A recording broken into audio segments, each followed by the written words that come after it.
여러분, 우리는 지난 시간에 예수님의 말씀에 그물을 내리고 심지어 자신들의 인생을 걸었던 이 제자들의 모습을 통해서 제자들이 단순히 예수님의 말씀을 의지한 것이 아니라 말씀을 통해서 예수님의 그 삶과 예수님을 전체를 의지하게 되었다라는 사실을 살펴보았습니다. 여러분, 예수님이 전한 말 속에는 예수님의 삶이 담겨져 있었던 거죠. 자, 그러자 제자들은 그 예수님의 말씀을 의지해서 자신들의 인생을 걸고 예수님을 따를 수 있었던 거죠. 여러분, 저와 여러분의 인생도 마찬가지입니다. 우리 인생이라는 그릇에 무엇을 담고 사느냐가 참 중요합니다. 온 인류의 가장 복된 인생이 바로 예수님이죠. 가장 능력이 있는 분이 예수님입니다. 바로 우리가 믿는 그 예수님이 가장 복된 인생이죠. 저와 여러분이 삶을 통해서 예수님을 담아내게 되면 저와 여러분의 삶 가운데 예수님의 능력과 역사는 반드시 임하게 됩니다. 그래서 오늘도 사랑하는 우리 성도들이 주어진 우리 삶 가운데 예수님을 닮아서 예수님을 담아내는 복된 성도들이 되시기를 간절히 축복합니다. 여러분 삶 가운데 예수님의 능력이 반드시 임하게 될 줄 믿습니다. 여러분, 예수님이 지난 시간에 이어서 한 동네에 머무르게 되어 이때에 나병에 걸린 한 사람이 예수님을 찾아와서 자신의 병을 고쳐달라고 애원하게 됩니다. 여러분, 요즘은 이제 나병이라고 그렇게 말하지 않습니다. 이 병의 원인을 처음으로 밝혀낸 노르웨이의 의사인 한센의 이름을 따라서 한센병이라고 이야기하죠. 그러나 죄송하지만 오늘 본문 말씀이 나병이라고 말씀하고 있어서 저도 나병 그렇게 말씀을 좀 드리도록 하겠습니다. 여러분, 지금도 마찬가지지만 예수님 당시에 이 나병은요, 불치병이기도 했지만 사람들이 가장 저주스럽게 여겼던 질병입니다. 이런 사람이 예수님께 엎드려서 자신을 괴롭히는 나병을 고쳐달라고 애원합니다. 그러자 예수님은 직접 나병 환자에게 손을 대서 나병을 고쳐주게 돼요. 이러한 예수님의 행동은 당시로서는 상식에 벗어난 행동이죠. 당시의 나병은 부정한 질병으로 만지거나 손을 대서는 안 되는 질병입니다. 그런데 예수님이 이 나병 환자에게 직접 손을 대서 나병을 고쳐주게 되죠. 그리고는 예수님이 이 나병 환자에게 신신당부해요. 이 사실을 다른 사람에게 알리지 말라라고 신신당부하게 됩니다. 왜냐하면 예수님이 당시에 율법을 지금 어기고 있는 거죠. 그런데 문제는 당시에 나병이 낫게 되면 반드시 이 제사장에게 가서 자신의 몸을 보여서 나병이 나았다는 사실을 확정받아야만 합니다. 그래야 일반 사람들과 함께 생활을 할 수 있게 되었던 거죠.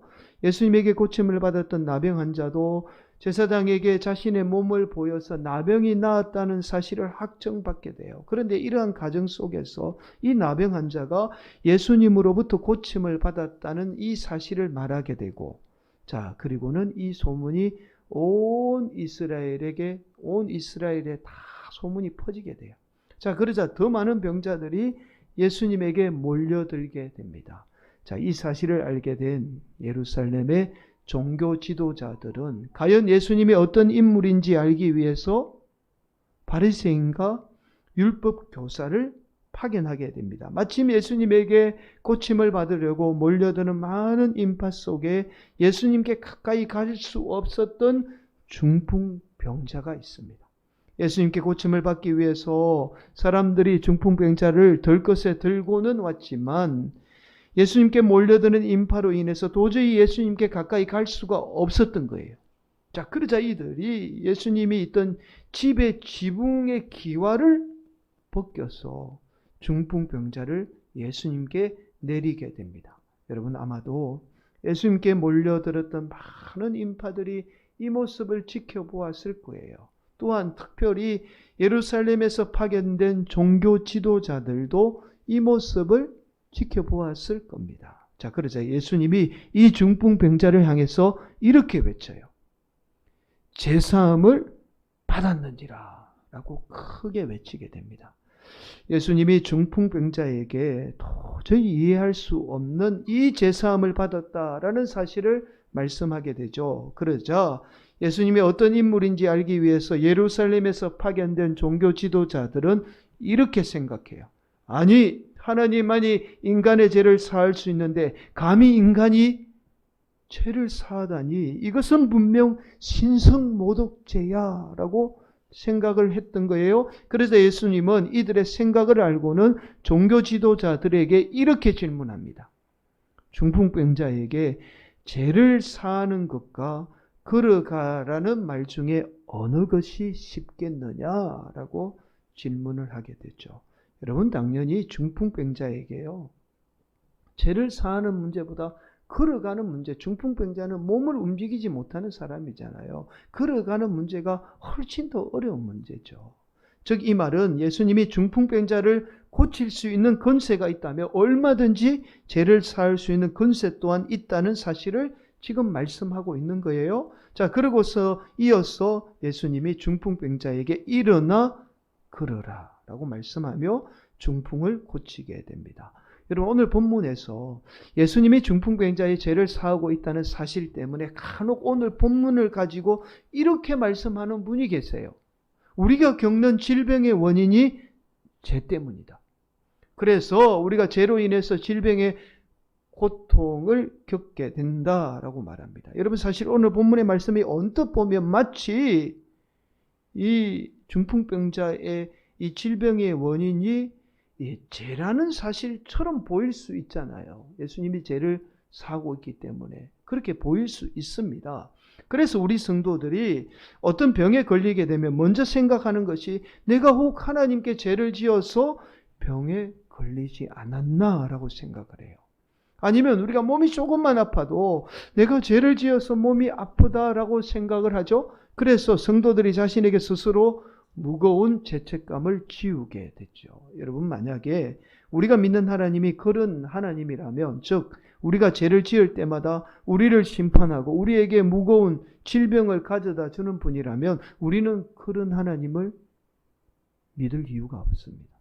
그런 하나님은 믿어서는 안 되죠.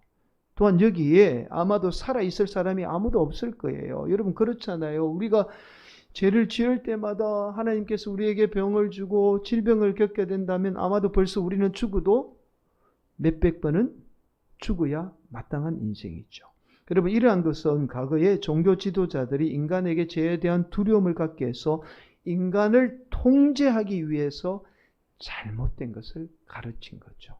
절대로 바른 신앙이 아닙니다. 여러분, 우리는 우리의 죄와 상관없이 우리가 원치 않는 질병에 걸리게 돼요. 또한 저와 여러분이 나이가 들거나 나이가 들게 되면 찾아오는 질병들이 있어요.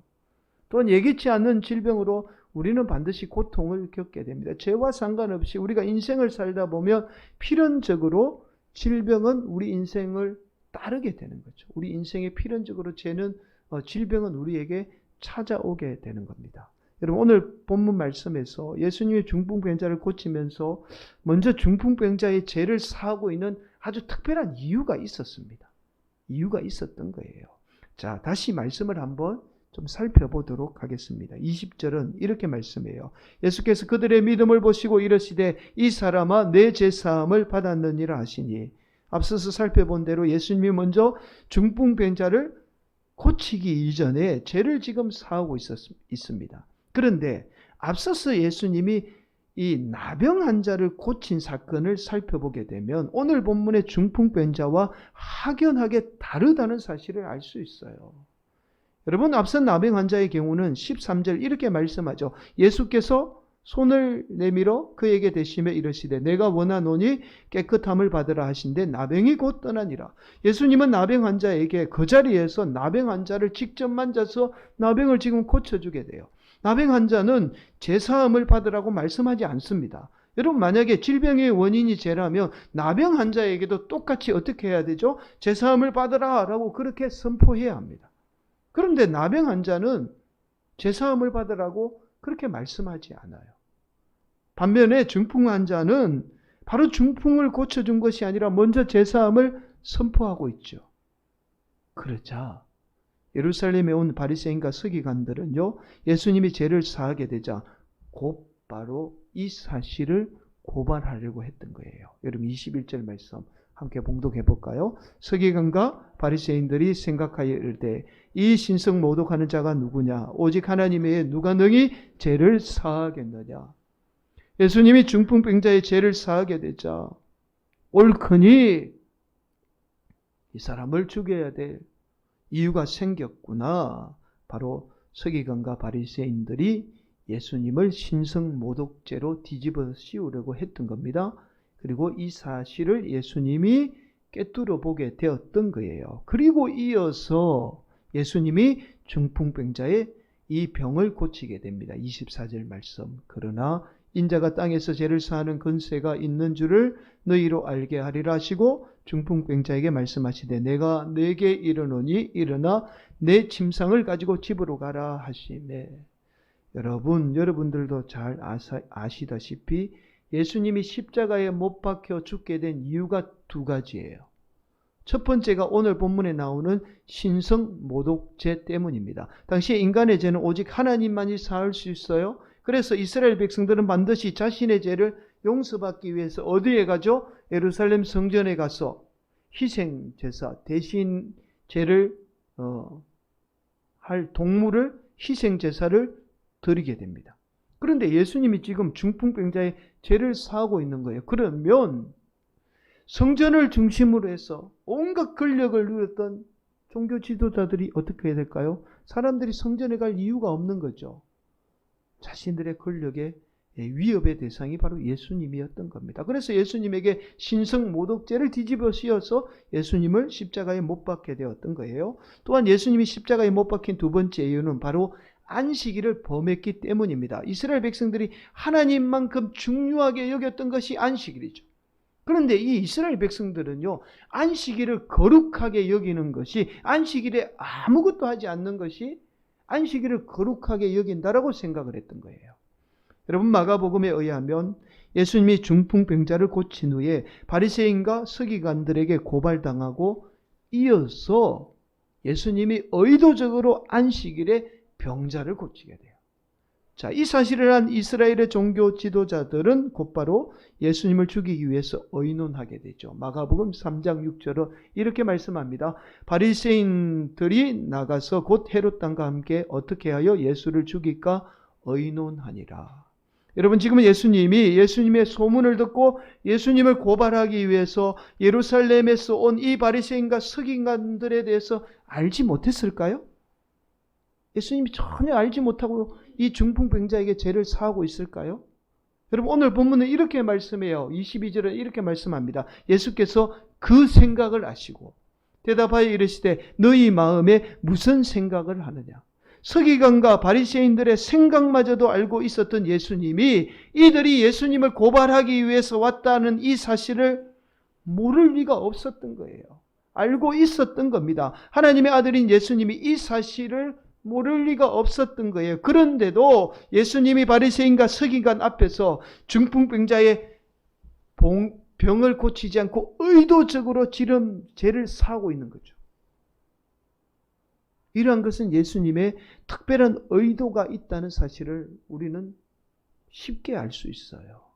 여러분, 결국 오늘 본문에서 중요한 말씀을 드립니다. 오늘 본문에서 예수님이 예루살렘에서 파견된 이 바리새인과 서기관 앞에서 중풍병자의 죄를 의도적으로 사하고 있는 것은 바로 당시 영적 중풍에 걸려 있던 이 종교 지도자들의 죄를 고발하고 있는 거예요. 중풍병자를 통해서 이들의 잘못, 이들의 죄를 지금 고발하고 있는 겁니다. 여러분, 우리가 하나님을 믿는 목적이 우리가 하나님을 잘 믿어서 내가 복을 받는 데만 목적이 있다면 이러한 신앙은 반드시 독선에 빠지게 돼요. 자신만 복을 받으면 그만이라는 무서운 독선을 낳게 됩니다. 지금 오늘 본문의 이 종교 지도자들 그리고 많은 이스라엘 백성들이 이러한 독선에 빠져 있었던 거예요. 저와 여러분의 신앙의 목적이 바로 하나님을 믿음으로 내 생명도 살지만 타인의 생명을 살리는 데 우리의 신앙의 목적이 있어요. 우리의 신앙이 이 목적을 잃어버리는 순간 신앙은 반드시 무서운 독선에 빠지게 됩니다. 그래서 우리의 신앙은 반드시 타인을 향해야 하고, 그 타인을 향한 시선은 타인을 사랑하고 타인의 생명을 살리는 데 있어야 합니다. 그 타인에 대한 사랑을 잃어버리는 순간 신앙은 오늘 본문의 종교 지도자들처럼 종교적인 독선에 빠져서 타인의 생명, 그게 뭐가 중요해? 타인의 생명은 외면한 채 오직 자신의 신앙만이 중요한, 그 신앙만을 강요하는 이 위험한 독선에 빠지게 되는 거죠. 사랑하는 성도 여러분, 안타까운 것이 오늘 본문의 종교 지도자들 모습 가운데 오늘날 한국교회나 우리 성도들의 모습이 그대로 지금 보이고 있다는 거예요. 오늘날 한국교회가 영적 중풍에 걸려 있어요. 중풍이 뭐죠? 아무것도 하지 못하는 거잖아요. 덩치는 어마어마하게 거대한데 정작 생명을 살리지 못하는 거대한 덩치를 전혀 움직이지 못하는 영적 중풍에 걸려 있습니다. 자신들만의 신앙이라는 이 왕국을 세우기 위해서 타인의 생명을 외면하고 있어요. 교회의 사명인 생명을 살리기보다는 자신들의 왕국을 세우기에 급급한 것이 오늘날 한국교회의 현실이에요. 우리 교회만 잘 되면 그만이고, 우리 교회만 거대하게 세워서 사람들이 많이 모이면 그만인 거예요. 여러분, 우리 성도들의 삶도 마찬가지예요. 타인의 생명을 살리기보다는 내가 예수 믿고 나만 잘 되면 그만이라는 이기심이 어떠한 생명도 살리지 못하는 영적 중풍에 걸려 있는 거예요. 지금도 잠에 들어 계신 분이 계시잖아요. 그래서 많은 사람이 죽어가고 있는 현실을 외면하고 있는 겁니다. 사랑하는 성도 여러분, 저와 여러분의 삶의 목적이 반드시 타인의 생명을 살리는 데 두어야 합니다. 그래야 아무것도 할 수 없는 무능력한 영적 중풍에 걸리지 않아요. 정말 능력 있는 복된 인생으로 우리가 살아가게 되는 겁니다. 타인의 생명을 사랑하고 그 생명을 살리기에 우리가 애써서 수고하게 될 때 우리가 이 땅 가운데 능력의 삶을 살게 되는 거예요. 왜 성도들이 정말 능력의 삶을 살지 못하느냐 하면 오직 초점이 나 중심에 맞춰져 있고 타인의 생명을 외면하고 살기 때문에 오늘날 우리 성도들이 무능한 삶을 살게 되는 거죠. 사랑하는 성도 여러분, 오늘도 우리 성도들이 타인의 생명을 살림으로 말미암아 복된 삶을 사는 귀한 성도들이 되시기를 예수님의 이름으로 간절히 축원을 드리겠습니다. 여러분 혹시 들어보셨을 겁니다. 나의 라임 오렌지 나무라는 책이죠. 한 번쯤은 아마 들어보았을 거예요. 이 책은 브라질의 국민 영웅으로 추앙받는 바스콘셀로스라는 작가가 쓴 책입니다. 이 바스콘셀로스는 가난으로 인해서 아주 불우한 어린 시절을 보내게 되죠. 나중에 의대에 진학해요. 공부를 열심히 해서 의대에 진학하지만 가난 때문에 중도의 학업을 포기하고 권투 선수, 농부, 또 그림 모델, 어부, 초등학교 교사 등 다양한 직업을 전전하게 됩니다. 나의 라임 오렌지 나무는 이 작가의 어릴 적 경험을 바탕으로 쓴 책이에요. 자기 이야기를 쓴 겁니다. 이런 내용이 있죠. 5살 어린 나이에 제재라는 아이가 있습니다. 아버지의 실직으로 인해서 빈민가와 같은 곳으로 이사를 하게 됐죠. 제재는 부모님의 온갖 학대와 또 형제들의 미움 속에서 살아가요. 이런 어린 제재에게 새롭게 이사한 집에 자라는 라임 오렌지 나무, 어린 라임 오렌지 나무가 유일한 친구입니다. 제재는 힘들고 어려울 때마다 이 라임 오렌지 나무에게 가서 자신의 모든 아픔을 다 쏟아내게 되죠. 그러던 어느 날 제재는 자동차 뒤에 몰래 매달리는 일명 박쥐놀이를 하다가 자동차 주인에게 발각이 되어서 호되게 혼이 납니다. 어린 제재는 자신에게 혼을 낸 이 포르투갈계 아저씨에게 반드시 내가 복수하겠다는 이 결심을 하게 됐죠.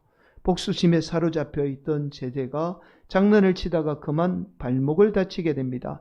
다리를 쩔뚝거리며 학교에 가던 제자를 이 포르투갈계 아저씨는 자신의 차에 태워서 병원에 데려가게 됐죠. 이 일이 계기가 되어서 둘은 나이를 초월하는 우정을 나누게 됩니다. 이때부터 제자는요, 이 포르투갈 아저씨를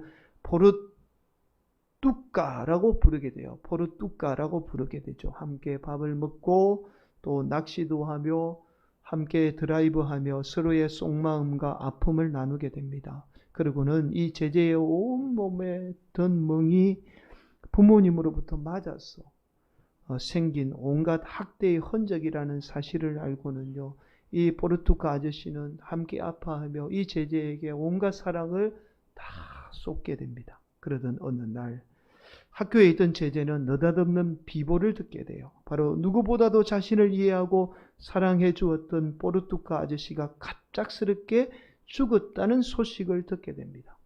포르투갈 아저씨가 몰던 차가 열차와 부딪히는 사고로 그만 죽고 말았던 거예요. 제자는 이 소식을 듣자마자 모든 것을 다 제쳐두고 울면서 포르투갈 아저씨를 보기 위해서 달려가게 됩니다. 그런데 제자가 이 포르투갈 아저씨가 죽었다는 충격에 달려가다가 그만 의식을 잃고 쓰러지고 맙니다. 그렇게 쓰러진 제자는 아무것도 먹지 못하고 점점 여의어져만 가요. 의사가 찾아와서 약을 쓰고 아무리 노력해도 아이가 회복을 하지 못하는 거예요. 점점 아무것도 먹지 못하고 여의어 가면서 죽어가게 됩니다. 그렇게 쓰러진 제자에게 하루는 누나가 하얀 꽃 한 송이를 가져다 주며 이렇게 말해요. 제제, 라임 오렌지 나무의 첫 번째 꽃이야.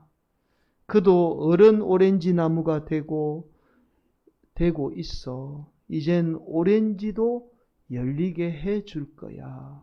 누나의 말은 제자도 곧 아픔을 딛고 어른이 되어 열매를 맺게 되리라는 위로의 말이 되었던 겁니다. 여러분, 세월이 지난 후 48세의 어른이 된 제자는 이 포르투갈 아저씨에게 편지를 쓰면서 이 이야기는 끝이 납니다. 제게 딱지와 구슬을 주신 분은 당신이었습니다. 그리고 제게 사랑을 가르쳐 주신 분도 바로 당신이었습니다. 요즘도 전 가끔 딱지와 구슬을 아이들에게 나누어 주곤 합니다. 왜냐하면 사랑이 없는 인생은 별로 위대한 것이 아니기 때문입니다. 그가 브라질에 추앙받는 위대한 인물이 되었지만 사랑이 없는 것은 내 인생에 사람이 없으면 그 인생은 별로 중요하거나 위대하지 않다라는 것을 이 책에서 고백을 하게 되죠. 사랑하는 성도 여러분, 아무 관계도 없던 한 사람의 어른이 한 아이에게 사랑을 베풀고 그 사랑 덕분에 그 아이는 훌륭하게 자라서 많은 국민에게 사랑받는 국민적인 영웅으로 추앙받게 됩니다. 사랑하는 성도 여러분, 우리 성도들이 누군가에게 희망을 주는 라임 오렌지 나무가 되기를 소망합니다. 아파하고 괴로워서 하루하루를 겨우 살아가는 제재와 같은 인생들에게 우리 성도들이 포르투갈 아저씨와 같은 사랑을 베푸는 복된 성도들이 되기를 축복합니다. 저와 여러분에게 우리 주님이 때로는 라임 오렌지 나무와 같이 저와 여러분에게 희망을 주었고, 또한 포르투갈 아저씨와 같이 우리 주님이 저와 여러분을 그렇게 사랑하신 거예요. 우리 성도들이 이제는 그 사랑을 타인의 생명을 살리기 위해서 나누어주는 복된 성도들이 되어야 합니다. 그래서 영적 중풍에 걸린 아무것도 할 수 없는 무능한 인생이 아니라 타인을 사랑함으로 타인의 생명을 살림으로 말미암아 정말 이 땅 가운데 능력 있는 복된 인생으로 살아가는 귀한 성도들이 되시기를 예수님의 이름으로 간절히 축원을 드리겠습니다.